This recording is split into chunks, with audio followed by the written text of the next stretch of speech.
Imagine a farmer goes to sell his sugarcane at the sugar mill, and he says that he's selling the sugar mill 50,000 kilograms of sugarcane. Now, would you think that he's dishonest if you were to find out that actually the mass of the sugarcane wasn't 50,000 kilograms, but it was actually 0.1 kilograms less? So it was only 49,999.9 kilograms. I doubt you'd think that that's dishonest, because 0.1 kilograms in comparison to 50,000 kilograms is not significant. The scale that they use at the sugar mill to measure the mass of the sugarcane being sold wouldn't even read to an accuracy of 0.1 kilograms. So it would read 50,000 kilograms, even though this farmer actually has 0.1 kilograms less than that. However, let's say maybe you went to the butcher and you wanted to buy half a kilogram, 0.5 kilogram, which is 500 grams, of meat. What would you think then if instead the butcher gave you 0.1 kilograms less than that?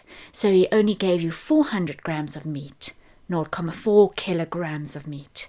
Now you would think he's dishonest, because in comparison to 0.5 kilograms, 0.1 kilogram is significant. And the scale that the butcher would use to measure the mass of the meat would be accurate to 0.1 kilogram. When he would put that piece of meat onto his scale, it would tell him that it was 0.4 kilograms rather than 0.5 kilograms. So we can see that in these two contexts, the same amount, 0.1 kilogram, is significant in the butcher case and not significant in the sugarcane case. So the sugarcane farmer should round off the mass of sugarcane that he's selling and say it's 50,000 kilograms, even though it's not exactly that. Whereas the butcher should not round it off as much, so he should say that it's 0.4 kilograms, not round it off to 0.5 kilograms. In this lesson, you need to learn how to do this kind of rounding off and need to understand what significant figures are and why they're important. Rounding off means writing in a shorter, more approximate way. Significant figures are digits, numbers, which have meaning.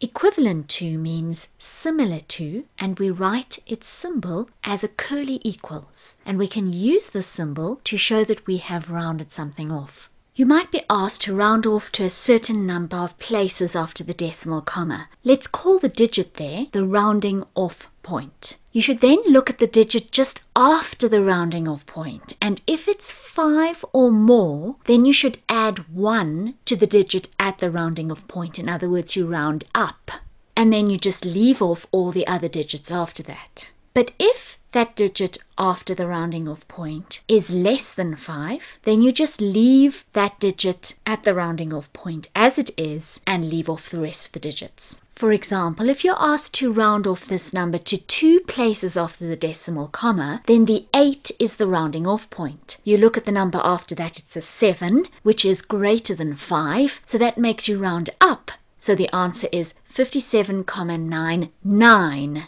If you're asked to round this number off to 3 places after the decimal comma, then the 7 is the rounding off point. The number after this is 3, which is obviously less than 5, so you keep the 7 as it is and just knock off the other numbers, and so it's 57,987. What about if you have to round off to 4 places after the decimal point? Now the 3 is the rounding off point. The number after it is 5. 5 is obviously 5 or more, and so you push the 3 up to 4. The answer is 57,9874. Significant figures have meaning.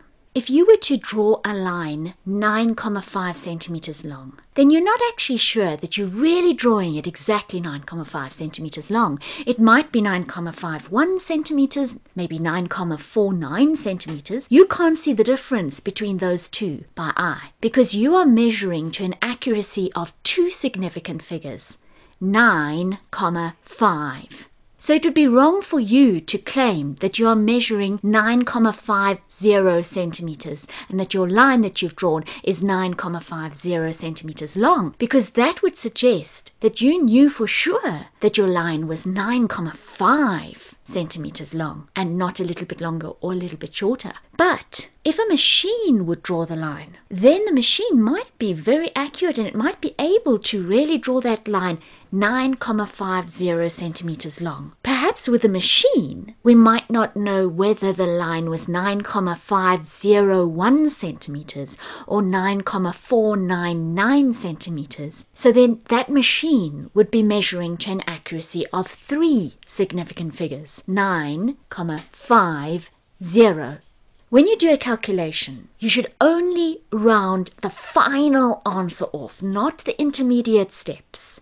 Keep your full values on your calculator without just rounding off and then dropping numbers, because otherwise you're going to lose some accuracy. But right at the end, you should round the answer off, and you must round it off to the same number of significant figures as the fewest number in the given information, because you can't be more accurate in the answer than you were in the given information. For example, let's say a car travels a distance of 89,458 meters. So this was a pretty accurate machine to be able to measure this number of significant figures with certainty. Now, the car traveled this distance in a time of 2,1 seconds. So you can see a less accurate machine was used to measure the time. So the time was only measured to 2 significant figures, whereas the distance was measured to 5. So when you calculate the answer, you must only give your answer to 2 significant figures, because you can't be more accurate in your answer than you are in the given information. So we substitute the values into this equation, 89,458 meters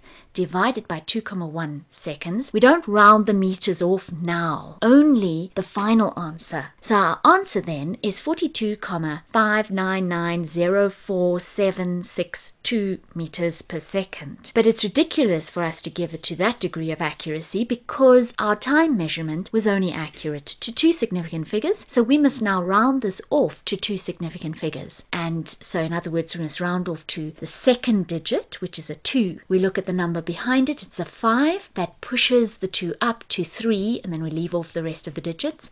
43 meters per second. And notice we use that squiggly sign, that means equivalent to, and notice that meters dot second to the minus 1 is the same as meters divided by seconds, meters per second. Check that you've learnt what you should have learnt in this lesson by answering these questions. Pause the movie while you do so, and then look at the answers.